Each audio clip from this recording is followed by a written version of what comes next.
Wapo wakina baba wengine akiingia kwenye kitanda, kuingia chumbani usiku, hawalalaki.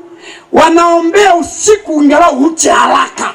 Maana amani haipo. Mwingine unakuta amelalia godoro kama amelalia miiba.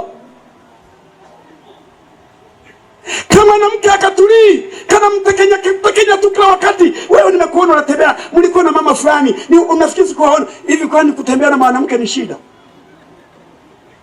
Kuna wanangine tu kikuona umetangulizana na mwanamke au mumekaa na mwanamke mnazungumza, mnapiga story tu nzuri, lakini yeye anarefusha mdomo, fulani anamtongoza fulani. Ujinga usio na maana kabisa. Wapo akina mama wengine hawatulizi midomo machumbani. Yaani kakiingia mchumbani na mume wake utafikiri kameingia kwenye chumba cha cherehani. Kana mshona mume wake mpaka asubuhi. Hata kama atajitetea, mama fulani basi nyamaza basi usiku umeenda mno nisinzie. Tena wewe unaniambiaje? Kakisogelewa kanapiga Pepsi ya nyuma. Niliwaambia siku ile. Niliwaambia siku ile wale mnaonunua vitanda vya futi ngapi? Mmechelewa na hamna elimu yoyote. Vitanda vya futi 6 kwa 6 sio vya kulalia wanandoa. Ni vitanda special kwa matumizi ya familia. Una visichana vyako 4, vitandike kwenye kitanda hilo. Visichana vyako 3, vifulana vyako tandike kwenye 6 kwa 6. Lakini wewe baba na mama ni marufuku kulalia 6 kwa 6.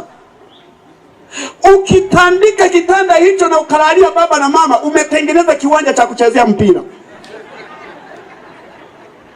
Siku mmepwazana mpaka usiku utakucha bila kupatana, bila kuelewana. Kwa nini? Utakasogea kama mama, kanasogea yako. Unakaendeleza, kanasogea yako. Ikishapa nafasi, kanarudi ulikotoka. Jinga sana. Bwana asifiwe.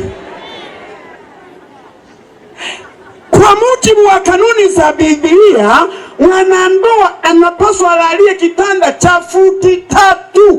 Kikizidi ni futi 3.5. Kama mwanaume ni mnene kama yule baba yangu yule.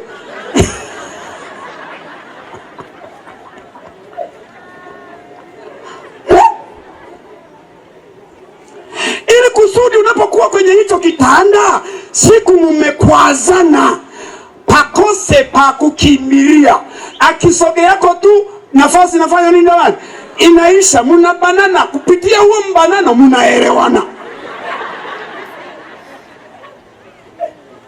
Bwana asifiwe. Naomba kama mama uko hapa, una vidomo virefu, hukomi maneno, matamshi mabaya, ukome kwa jina la Yesu. Na mchana wa leo geuza nini?